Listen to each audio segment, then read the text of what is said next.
জুলাই বিপ্লবের যেই স্মৃতিগুলো আজকে দেখানো হচ্ছে, এত বেশি নৃশংসতা, এত বেশি ব্রুটালিটি আমরা দেখেছি যে এই নিজ দেশের মানুষের উপর কিভাবে ক্ষমতা টিকে রাখার জন্য ফ্যাসিবাদ কীভাবে নিজের গদি টিকে রাখা যায়, সেই চেষ্টাটা কি কত নির্মমভাবে করা হয়েছে, নির্মমভাবে করেছে সেটি কিন্তু আমরা দেখলাম।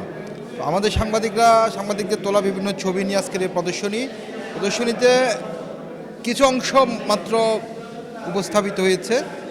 আরও নির্মম, আরও ভয়ঙ্কর কিছু ছবি আছে, আরও ভয়ঙ্কর দৃশ্য আমরা মাঠে দেখেছি। সেটা আসলে বর্ণনাতে সব কিছু নেওয়া যায়নি, সব কিছু দেখানো যায়নি, কিছু অংশ দেখানো হয়েছে। আমি ধন্যবাদ যারাই আয়োজন করেছে। এই জিনিসগুলো থাকা দরকার আমাদের, এবং এই জিনিসগুলো ইতিহাস হিসেবে থাকা দরকার।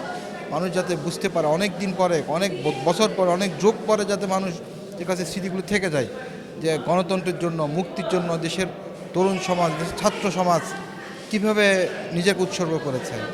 জুলাই আগস্টে আমাদের ছেলেরাই, আমাদের তরুণরাই, আমাদের যুবকরাই সেদিন রাজপথে নিজের রক্ত ঢেলে দিয়ে আমার বোনেরা, আমার মেয়েরা দেশটাকে রক্ষা করেছে। এই ফ্যাসিস্ট খুনি হাসিনার বিরুদ্ধে আমরা জয়লাভ করেছি।